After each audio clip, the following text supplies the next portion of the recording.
Vamos lá. Introdução aqui sobre o modelo keynesiano e alguns apontamentos sobre política fiscal. Para começar a falar sobre o modelo keynesiano, tem que falar um pouco sobre a economia clássica, que era o que vigorava, né, antes de chegarem as ideias dele. Vamos lá. Como é que iniciou essa questão da economia clássica? Primeiro, antes dela, existia o mercantilismo, né? Que foi lá até 1776, que ele media a riqueza de um país de acordo com a quantidade de pedras preciosas que ele tinha, por aí vai. Até que em 1776, Adam Smith, né, que é inclusive considerado o pai da economia, publicou um livro que atacou o mercantilismo e tal. E o que é que ele defendia? Primeiramente, que não existia isso de. Não era o que definia a riqueza de um país, não era a quantidade de metais preciosos, mas sim a sua produção. Ele defendia também a mão invisível do mercado. E o que era essa mão invisível? Existia uma regulação natural, ou seja, o governo não intervia na economia, não era necessário, porque o mercado sempre ia se ajustar. De forma que, se fosse preciso, se tivesse uma situação de desemprego, o próprio mercado ia resolver isso. Se tivesse situação de excesso de demanda, de oferta, o mercado sempre ia se ajustar. Então, ele foi quem intitulou a mão invisível do mercado, certo? E o que acontece?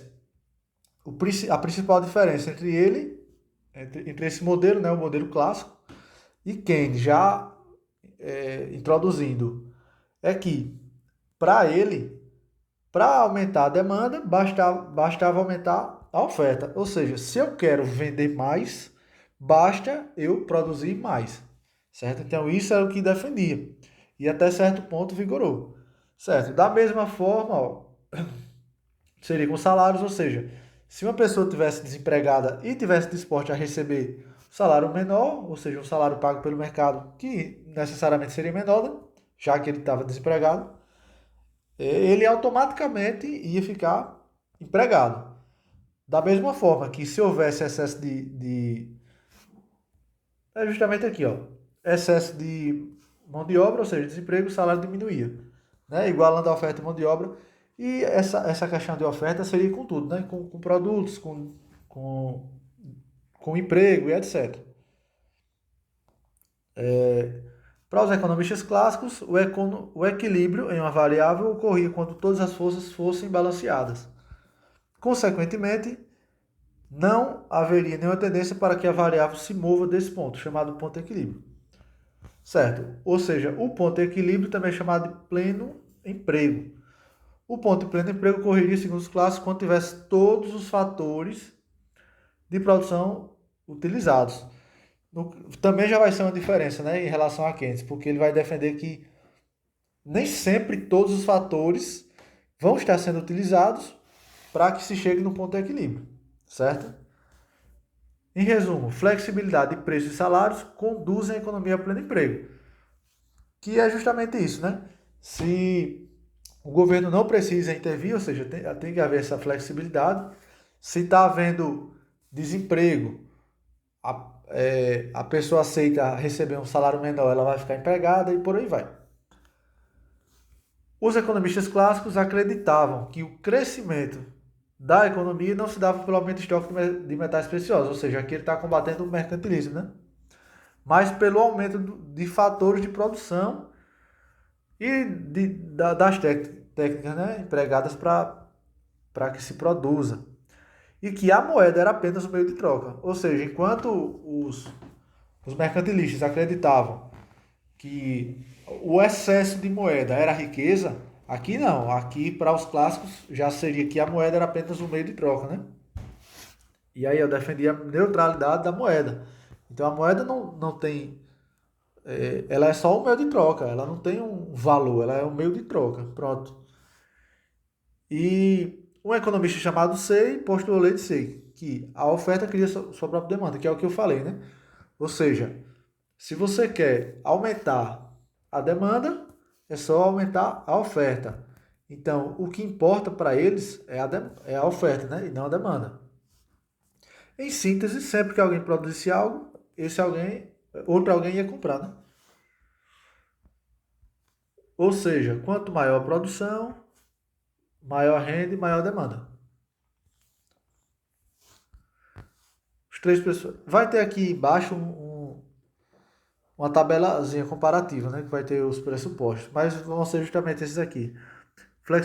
Flexibilidade de preços e salários, neutralidade da moeda e a lei de ser, né? Que é a oferta cria sua própria demanda. E esses três pressupostos ou postulados apontam para um mercado autoajustável, né? Que não necessita da intervenção governamental. Então, é a mão invisível do mercado. Era o que eles defendiam. Por que do mercado? Porque o governo não precisa intervir. Só que o que aconteceu? Após a Primeira Guerra, os Estados Unidos, eu vou dar uma lida aqui, até porque fui eu mesmo que escrevi.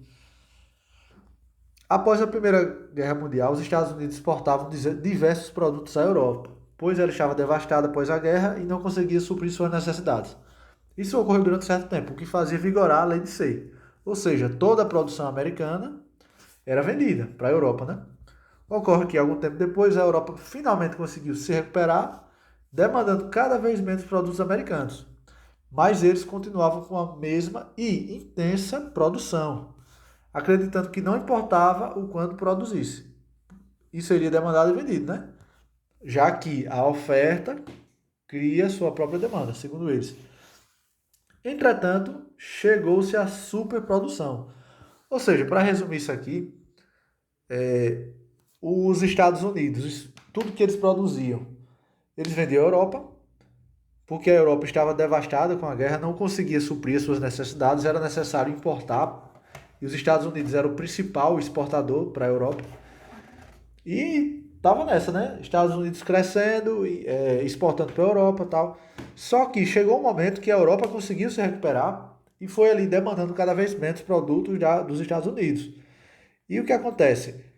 Os Estados Unidos não regulou isso e continuou produzindo, até que chegou a uma superprodução e a demanda baixando, né? Ou seja, um excesso de oferta e a demanda lá embaixo. E aí foi levando ao desemprego, ao excesso de estoque e a outras coisas. E a economia que vigorava na época, que era a teoria clássica, né? Ela não conseguia explicar isso. E para piorar, houve a crise de 29, né? Que é a Grande Depressão e tal. E aí piorou mais ainda, né? Aqui vai dizer algumas coisas que aconteceram lá. E ó, em 1936, ou seja, 7 anos depois, a situação estava do mesmo jeito ainda. Foi então que Keynes lançou esse livro, a Teoria do Juro e Emprego da Moeda. E esse livro atacou alguns pressupostos da economia clássica, né? E ele forneceu algumas ideias, e essas ideias ajudaram os países a saírem da crise. Certo? Então vamos lá, vamos ver o que é que Keynes falou. Primeiro, ele observou que apesar de os salários estarem despencando, o nível de desemprego aumentava, ou seja, não estava havendo regulação aqui, né? Pela outra lei, se pela outra teoria, né? Se o salário estava despencando, o nível de desemprego era para baixar também, né? E o que é que ele fez? Ele argumentou que o que define o nível de produção não é o número de trabalhadores que o empresário tem à disposição, mas sim o quanto o empresário espera vender. Ou seja, a expectativa do empresário, né? Deveria ser considerado como a chave da questão. Dessa forma, a expectativa deveria ser estimulada para que houvesse contratações e impulsões da economia. Então, Keynes inverte o pensamento clássico, mais precisamente a lei de Say, certo? E ele lançou isso aqui, ó. Não é a oferta que cria sua própria demanda, mas sim a demanda que cria sua própria oferta, certo? E aí, ó, foi chamado de lei da demanda efetiva, que ela se contrapõe à lei de Say, certo? Por esses argumentos, ele propôs que o governo deveria sim intervir na economia. Então, enquanto lá o governo não deveria intervir, aqui para o Keynes deveria intervir por meio de gastos e por meio da redução de tributos. Para ele, o Estado deveria agir de forma anticíclica. Isso aqui é importante. Ou seja, quando houver insuficiência de demanda, o governo atua para estimular a demanda. E quando houver excesso de demanda, ele atua para desestimular a demanda. Sempre anticiclando, né? Keynes também atacou o segundo pressuposto, certo? Que lá dizia que a moeda era apenas um meio de troca, mas ele disse que também existe uma reserva de valor. Ou seja, as pessoas têm a preferência pela liquidez. O que quer dizer isso aqui? Elas não gastam tudo que elas recebem. As pessoas consomem uma parte e a outra parte elas investem. Clássico versus Keynes. Então aqui vai ter É interessante falar isso aqui. As duas são aplicadas, né? A diferença é que a keynesiana é no curto prazo e a clássica é no longo prazo. Então vamos lá, vamos dar uma olhada aqui nos pressupostos e no equilíbrio. Teoria clássica. Flexibilidade de preço e salário. Aqui, ó, expectativa dos empresários. E além disso, eu vou colocar aqui, já que está falando do salário, para Keynes, os salários eram rígidos, ó. Rígidos.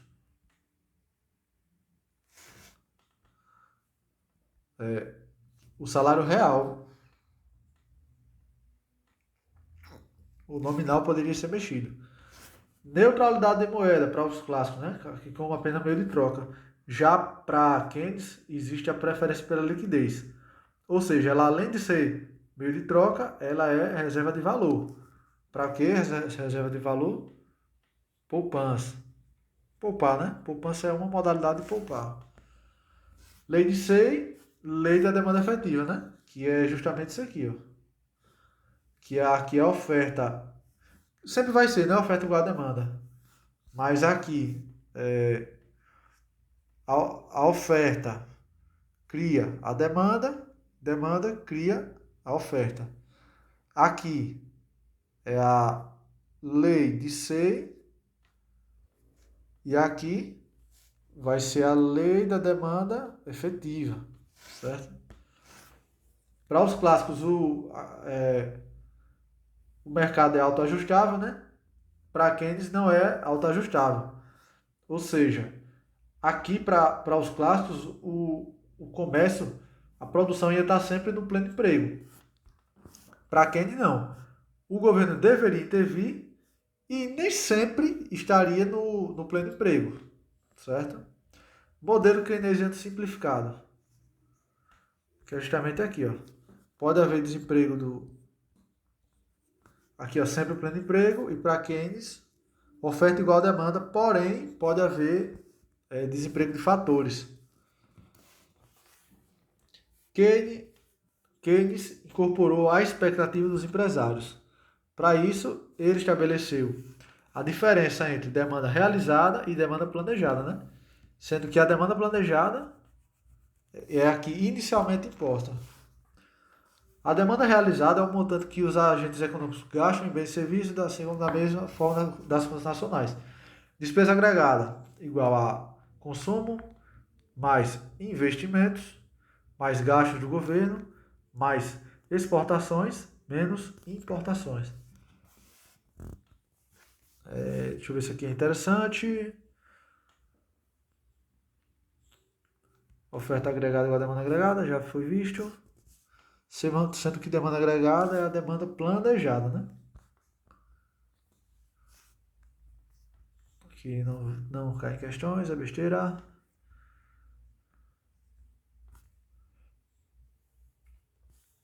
Demanda efetiva igual a demanda planejada. Vamos lá, vamos para o que realmente importa. observar aqui as relações, começando pelo consumo. Consumo na demanda agregada. Além do consumo das famílias, Keynes considerou o consumo autônomo, que é independente da renda, o qual seria a parcela do consumo destinada ao mínimo da subsistência das famílias. Então vamos lá, a fórmula é essa aqui, ó. Consumo é igual, porque aqui a gente vai destrinchar, né? Que vai demanda agregada vai ser consumo, investimento, gasto, poupança, né? Exportações menos importações. E aqui a gente vai ver cada um desses. Como é que funciona segundo Keynes, começando pelo consumo. Qual vai ser a fórmula do consumo? Sempre que tiver esse zerinho aqui, ó, esse aqui, ó, tipo assim, ó, C0, I0, S0, significa autônomo, certo?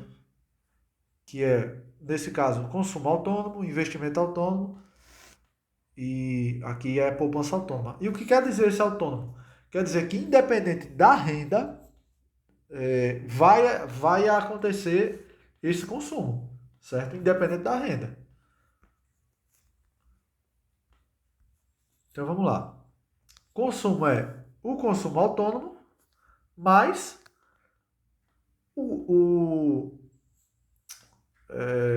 a propensão marginal a consumir multiplicada pela renda disponível, certo?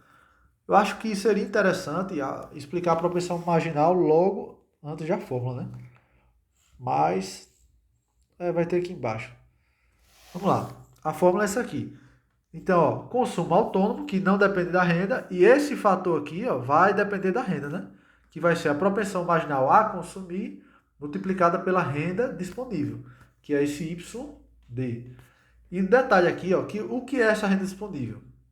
Renda disponível é a renda menos a tributação, ou seja, é o que efetivamente sobra para as famílias, certo? E o Czinho pequeno, ó, vai ter também essa relação. C é o consumo, que é esse primeiro aqui, ó, ou o consumo autônomo.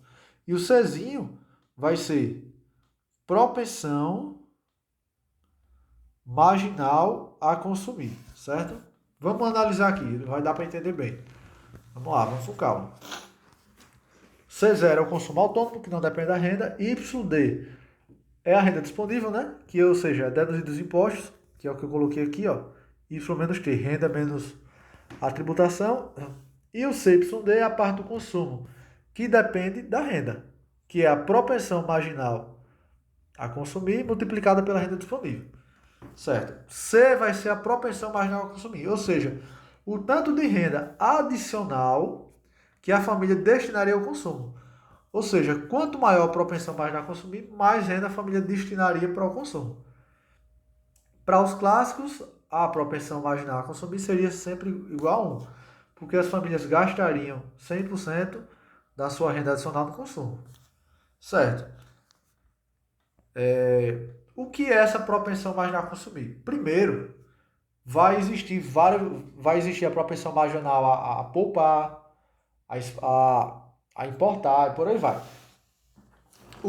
Qual é a primeira coisa a se falar dela? É que ela vai ficar entre 0 e 1, certo? Ela vai ficar só entre 0 e 1. De forma que 1 equivale a 100% e 0 equivale a 0%. 0,5, por essa lógica, vai equivaler a 50%. Beleza. Outra situação é que a propensão marginal, ela é o quê? Sempre constante, certo? Então, ela é um fator que vai multiplicar a renda. Então, o que vai mudar é a renda. A propensão, não. A propensão quer dizer o quê? Se a pessoa vai ter mais renda disponível, ela vai multiplicar por esse fator aqui, pela propensão marginal. Porém, esse fator multiplicativo não vai ser alterado, ele vai ser sempre constante. E tem muita pegadinha em relação a isso, certo? Tem muita pegadinha em relação a isso, principalmente em questões. Então, outro detalhe aqui, já adiantando para ficar mais fácil de entender. Vai existir a propensão marginal a consumir e a propensão marginal a poupar. O que é as pessoas, a parte que elas não consomem, elas poupam, certo? Então, ou ela consome ou ela poupa, um dos dois. Se esse fator, se a propensão marginal vai ficar entre 0 e 1, quer dizer que se, vamos supor que a minha propensão marginal a consumir seja 0,6, isso quer dizer que, obrigatoriamente, a minha propensão marginal a poupar é 0,4, certo? Então vamos lá. Repetindo, a fórmula do consumo, segundo Keynes, é consumo autônomo, que não depende da renda, mais propensão marginal a consumir, que é esse Czinho, multiplicado pela renda disponível. Lembrando que a renda disponível é a renda menos a tributação, certo? Que é o que efetivamente sobra para as famílias. Então, essa é a fórmula. E aqui é a fórmula que não cai em prova, né? Sabendo isso aqui, mas a propensão marginal é isso aqui, ó. É a variação do consumo pela variação da renda disponível. Né? Isso aqui dá para ver no gráfico só, mas não é necessário isso não. Certo? 1C igual a zero. Zero é o quê? 0%, né? 100, 1 é 1%. 100%. Zero significa que com a renda a família não consumiu nada a mais, certo? Daquilo que seria considerado, sei lá, obrigatório. E propensão marginal igual a 1 significa que toda a renda adicional obtida, ela destinou ao consumo. Adicional o quê? Aquele consumo autônomo, como se fosse obrigatório, independente de renda. Certo? Isso aqui tudo já foi falado. Poupança. Poupança vai ter essa formulazinha aqui complicada. Não tanto assim, né? Porém, basta entender que ela vai ser inversamente proporcional à propensão marginal a consumir. Certo? Que os dois vão dividir um. Se o Czinho for 0,3, o S, que é a poupança, vai ser 0,7. Beleza. Mas o que é isso aqui, ó? Negativo, propensão marginal a consumir, mais, parêntese, 1, menos consumo multiplicado pela renda disponível. Vai ser basicamente nas questões, indo por isso aqui, ó, fica muito mais fácil, sem complicação. Certo? Ó, 6, 0,6 aqui, ó, 0,4. Portanto, propensão marginal a consumir, mais propensão marginal a poupar igual a 1. Sempre isso. Tributação. A tributação, ela vai ter aqui, ó, a tributação autônoma mais a tributação multiplicada pela renda. Certo? Lembrando, veja, vamos ver aqui que aqui não é disponível, certo? Não é disponível. Porque o governo não vai tributar ele mesmo, né? E quando se fala em YD, que é renda disponível, nada mais é do que a renda menos a tributação. Certo? Logo, geralmente, renda disponível é menor que a renda normal, né? Porque ela vai ser tributada, né? Uma parte vai para o governo. Então, geralmente, aqui só se considera a tributação autônoma, né? E claro, independente do nível de renda, no caso de propensão, né?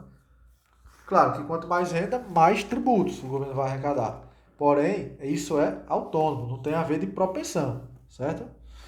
Investimento. O investimento também é autônomo, certo? Também é autônomo, não tem propensão não. Gastos também, ó. Gasto igual a gasto autônomo. Gastos aqui é o do governo, né? Que inclusive é o principal mecanismo de alterar a demanda, segundo Keynes, que a gente vai ver lá embaixo. Exportações também é autônomo, porque ela vai depender da renda do resto do mundo, ó. Depender da renda do resto do mundo, certo? E importações, ela vai ter uma partezinha autônomo e uma propensãozinha marginal a importar, certo? Só que, ó, também não vai depender de renda. Então, aqui as fórmulas, ó. É muito fácil isso aqui. É só, ó, demanda agregada. Já já eu vim para isso aqui, mas ela vai só estar destrinchada. Consumo. Vamos lá, vamos rever. Consumo. Consumo autônomo, que não depende de renda, mais propensão marginal a consumir multiplicada pela renda disponível. Certo? Lembrando que às vezes ela não, ela vai dar só a renda a questão. Aí desconsidera o Dzinho, né, que é o disponível. Poupança vai ter essa fórmula aqui que na verdade é o inverso dessa. Tributação autônoma, investimento autônomo, gasto do governo autônomo, exportação autônomo também, renda do mundo. E aqui vai ter, ó, e a importação não é disponível, certo? Apenas a renda.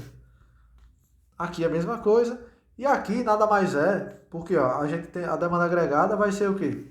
Vai ser, ó, o que é que vai ser a demanda agregada? Consumo mais poupança, mais investimento, mais gasto, que é um G, mais exportação, menos importação. A diferença é que aqui, ó, ele abriu o consumo, aí botou essa fórmula, pegou aqui a poupança, aí botou essa, só isso, nada mais. Multiplicador keynesiano. Keynes defendia que existia um multiplicador. Como é que funcionava esse multiplicador? Eu vou dar um exemplo prático já. Um exemplo prático. Por exemplo, vamos lá. Se existe a propensão marginal a consumir, lembrando que ela é entre 0 e 1, né? Pronto. Vamos dizer que a gente tem uma propensão marginal a consumir de 0,8, certo? Essa é a propensão marginal a consumir, o Czinho. Quando, numa situação de propensão marginal a consumir de 0,8, ele quer dizer o quê? No multiplicador dele, que é esse casinho aqui, ó, quer dizer que o governo, ele, por exemplo,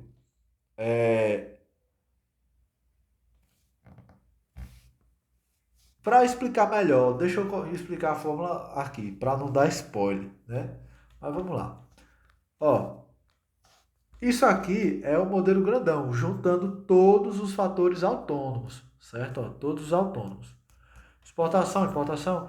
Só que o que cai geralmente é isso aqui: tributação e o gasto do governo. Porque são por meio desses que o governo vai intervir na economia. Só que geralmente só cai aqui no governo. Beleza. Aí por isso que geralmente vem só assim, ó. Certo? Essa é o que tem que decorar. K, que é o multiplicador, e a fórmula é 1 dividido por 1 menos propensão marginal a consumir. Aí vamos imaginar essa situação aqui de 0,8, como eu vinha falando. Vai ficar 1 sobre 1 menos 0,8. K igual a isso, né? Logo, K vai ser igual a 1 sobre 0,2, que vai ser K igual a 5. Isso quer dizer, o que é que quer dizer esse 5 aqui como resultado? Que o tanto de aumento de gasto em governo, por exemplo, o tanto que o governo gastar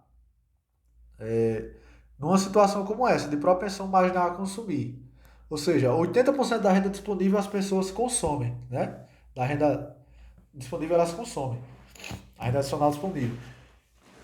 Numa situação dessa aqui de 0,8, que a gente chegou no multiplicador de 5, quer dizer que o aumento, o aumento de gasto do governo vai ser multiplicado por 5 na demanda agregada, certo?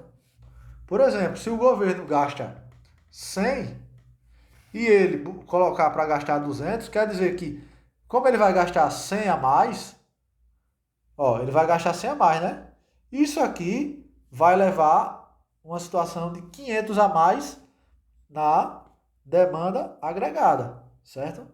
Que a fórmula é essa aqui, né? Ó. A gente não tem essa fórmula aqui, ó. Aí vamos dizer que cada um tem o seu valor aqui. Isso aqui é a fórmula da demanda agregada. A demanda agregada.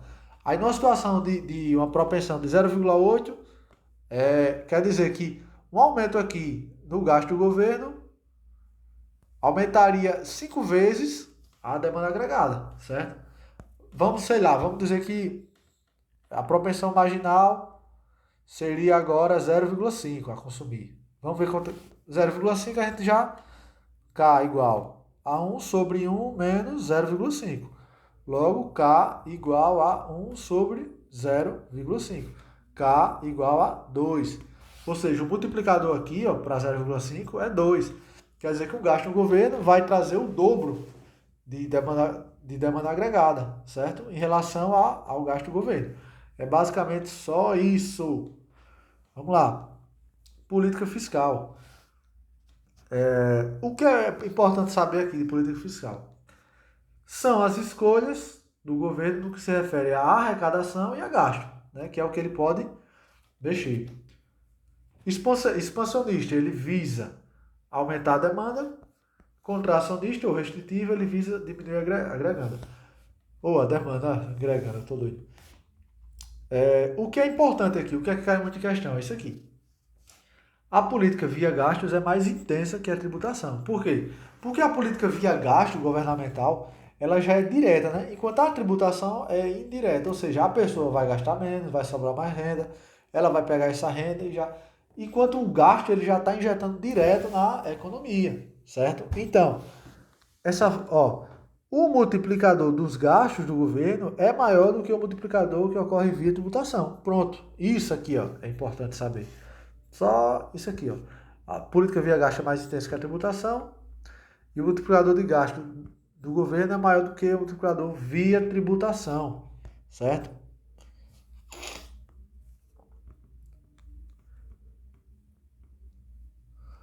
Uma das críticas sobre o pensamento economista é que o governo não podia ultrapassar o limite de gasto, pois corria o risco do país entrar em recessão, tal. O que é importante saber aqui, vamos lá. Se o governo aumentar os gastos em 100, né? Se ele aumentar em 100, ele vai deficitar em 100, né? Beleza. Mas, se em contrapartida ele aumentar o tributo também em 100, a renda da economia vai aumentar em 100. Ou seja, o que quer dizer isso aqui? Vamos lá, eu sei que ficou confuso. Se o governo vai aumentar os gastos em 100, ele vai ficar devendo 100. Porém, se ele aumentar a tributação em 100 também, vai ficar no 0 a 0, né? Porque ele está gastando 100, mas ele está tributando mais 100. Só que isso vai trazer para a renda, para a demanda agregada, um aumento de 100, certo? É só isso. É o chamado teorema do orçamento equilibrado. Paradoxo da poupança. O que é o paradoxo da poupança? Quer dizer que enquanto as pessoas tentam poupar mais, a poupança pode diminuir. Aí aqui vai ser aquele efeito cascata, né? Por quê? Se as pessoas poupam mais, lembrando que existe aquela relação, né? Ou ela consome, ou ela poupa, certo? Então ela consumindo ou poupando, se ela decidir poupar mais que consumir, vai diminuir o consumo, certo? Se diminuir o consumo, vai diminuir a renda. E se diminuir a renda, vai diminuir a poupança. Então, o paradoxo da poupança é isso. Enquanto as pessoas tentam poupar mais, a poupança pode diminuir. Ilusão monetária. Eu não vi cair isso aqui, mas quer dizer que as pessoas se preocupam mais com o salário nominal que o salário real, certo? Por exemplo, um exemplozinho bem prático aqui. Para as pessoas, é mais importante